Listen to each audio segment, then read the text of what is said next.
Hi, I'm Ramat, and today I want to talk about using grief to punish women.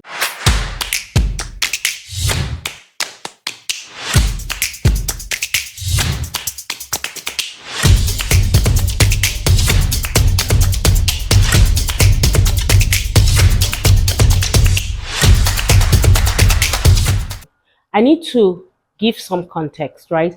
Anyone who knows me or has known me all of my life will know that I am a huge fan of Kobe Bryant.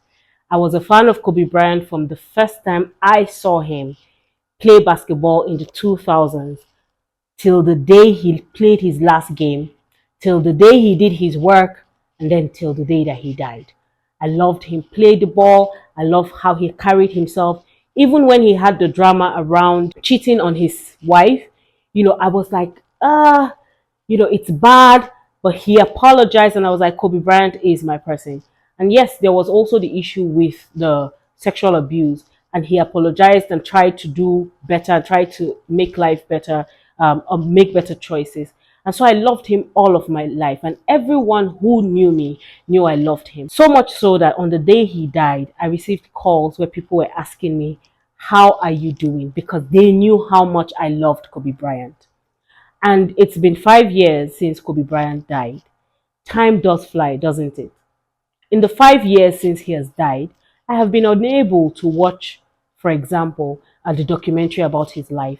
Every year when we do our Kobe anniversaries, or we do the last time he played, the time he had the highest number of scores in the game, and triple doubles and what have you, I always sit back and remember how much I loved him, how much he contributed to basketball, why he's my all-time favorite player, and why I would always love him for who he was. And because I loved Kobe Bryant, I loved his family, Vanessa, and when Gianna, his daughter, died with him, I cried for Gianna as if she was someone I knew. So imagine me, a fan who loved him this much, grieved for him a lot. How much more his wife, how much more his daughters who are left behind, right? And that grief, we could see it in them every single day. They continue to work with the Mamba Foundation, which he started. They do everything to show how much they love this man. And a few weeks ago, 5 years after he died, there was rumor circulating that Vanessa had moved on, was dating somebody, and she was pregnant. Of course, she came out and debunked it, but before she debunked it, the vitriol that was sent to her because she was moving on was so shocking to see. Men across board were calling her everything but a child of God. They insulted her, called her all kinds of names, said women were not good people, used that to do podcast episodes where they were saying that, oh, of course, this is one of the reasons why you shouldn't trust women. They went on and on with their manosphere, trying to bring down women because they said women will never love you. And I was surprised. 5 years after he died.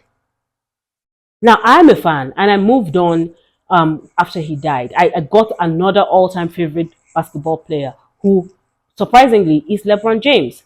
I moved on, and I loved Kobe Bryant, and I will always love Kobe Bryant. Every time there's a Kobe Bryant related thing, I will be there. I will celebrate him, and I'm a fan, right?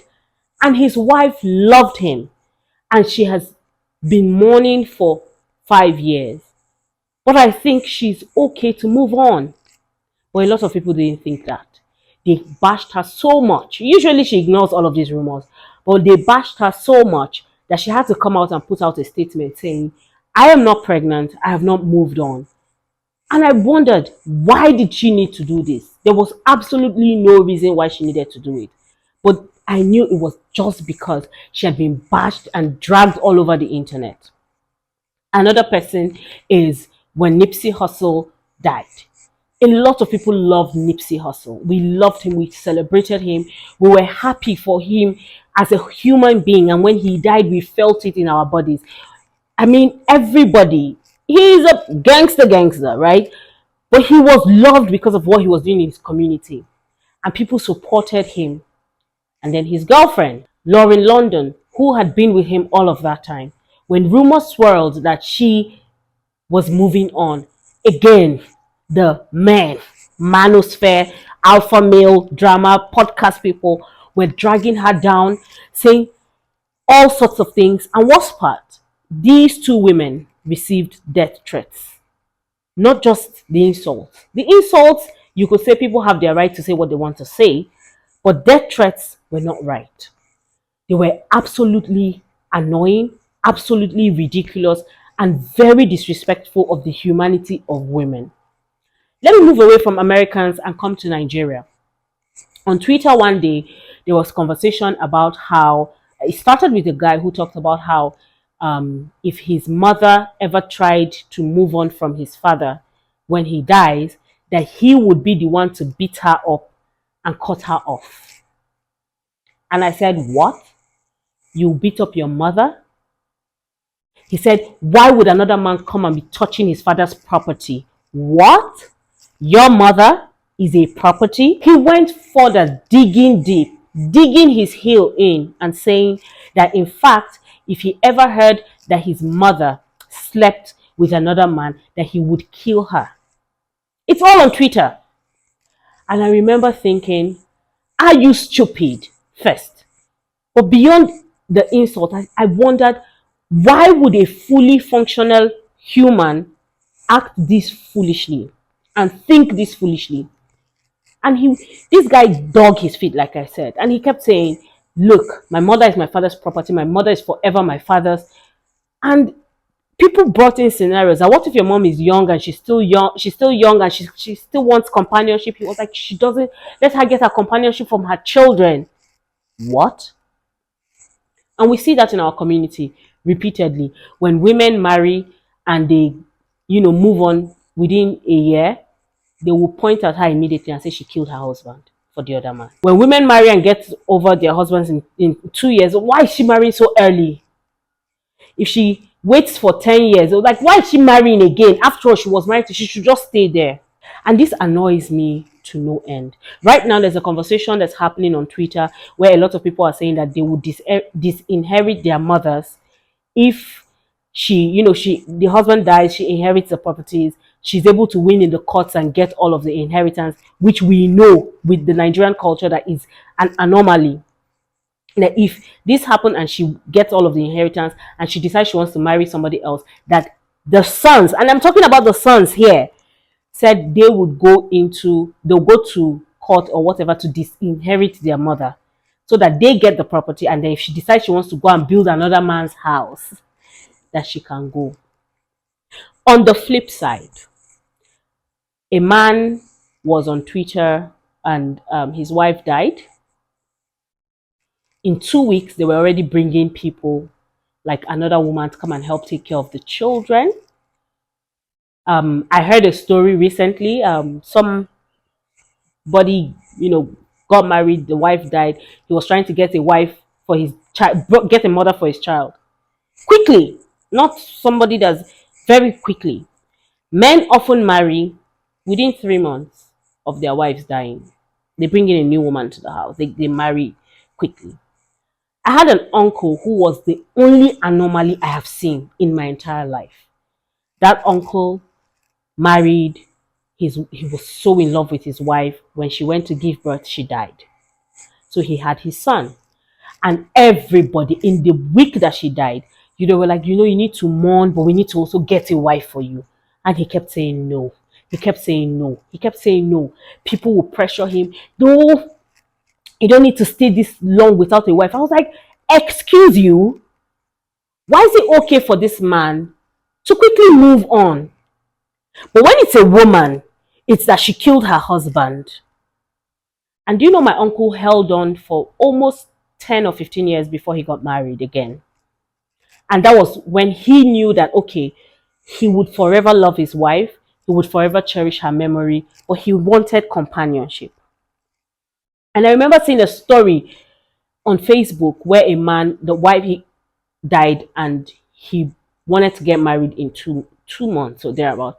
And I talked about it, and I remember people coming on my timeline telling me, why am I policing a man's grief? And I looked at it and I was like, maybe I was policing his grief. But when we flip it, people don't think they're policing a woman's grief. If anything, they use a woman's grief to punish her. In many cultures in Nigeria and across Africa, the moment a man dies, his wife is, in some cultures, she will have her head shaved off. She will have the body of the man washed and given to her to drink to prove that she did not kill him. She will be disinherited. And even if she's not disinherited, his family members will come and pack everything and leave her with barely anything. I've heard situations where women, once their husband died, they don't call the family members of the husband until they have gone to pack certain things and hide money, hide the account number, hide the phone, and all of that. Take cars out. They'll take the cars out, call their friends to take the cars out so that they have something for themselves and their children. So we constantly use grief to punish women. In fact, in some cultures, women are forced to marry their husband's brother because in marrying their husband's brother, it's a continuation of the husband's legacy. And God punish you that you do not have a male child. They would say, of course, women are not even part of the family, so kick her out. So we see consistently that people use grief to punish women. They expect women not to move on. They expect women to suffer. They believe that once your husband died, the essence of your living is done. I stand against this firmly. I believe in one thing. Grief for most people is a lifetime process. You might fall in love again, but I assure you it's a lifetime process. I've had a close friend die, and it's 5 years since she died this year. And I assure you, every day I think of her like the first day she died. Yes, the pain has lessened, but I remember her every day because she was my closest friend at that point in time. And so I know I'll remember her for the rest of my life. But that does not mean I should suffer or I shouldn't have friends because my friend died. I've seen women who have moved on, and I'm proud of them, moved on from husbands who died, and I'm proud of them. Because many people seek companionship, and it is unfair to think that you should allow a woman suffer solitude because her husband died. And to the sons who say they will beat up their mothers, or they will disinherit them, or kick them out of the house, or cut communication with them if they move on from their father, how selfish can you be? That you do not see the humanity of your own mother, especially because people believe that men only truly love their mothers. So if you cannot see the humanity of your mother, how can someone trust you to be a fully functional, empathetic human being? Again, I have 3 messages. 1 to women. If you marry somebody and you love them and they die, grieve them or move on. Allow yourself hurt. And if you are the person who believes that, no, for the rest of my life, I don't want to be with any other person, that's good and fine. But if you decide, I want to be with somebody, grieve them and move on. It is your right to do so. To men, I want you to look at the idea that women are human beings, just like you. We need companionship, we need love, and grief does not mean that we should end our life, especially when it's grief that comes from losing a partner. It does not mean that we should end our lives there. Women are allowed to move on, for crying out loud. And to the general society, can we stop using grief to punish women? Can we stop this idea that women are somehow less and less deserving of good things or anything for that matter as long as they are married to somebody? Can we stop it already? It is annoying. It is backward. It is disappointing. We need to stop using grief to punish women.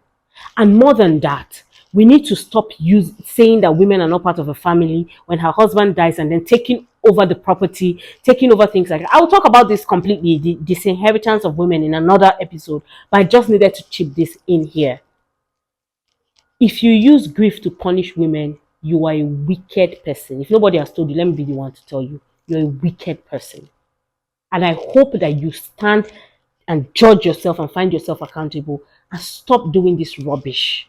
Can we stop policing people's griefs? Can we stop policing women's grief?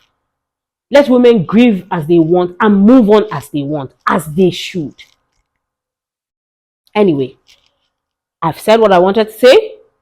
If you agree, let's discuss this further in the comment section. If you disagree, let's also discuss this in the comment section, right? Let's keep the conversation going. Please stay to the end of this video to find out ways that you can engage with us. And please, please, please, if there's anything you can do today, support a woman who has lost her partner or lost someone, and don't use grief to punish her. I'm sending out love to the world and love to you. Bye.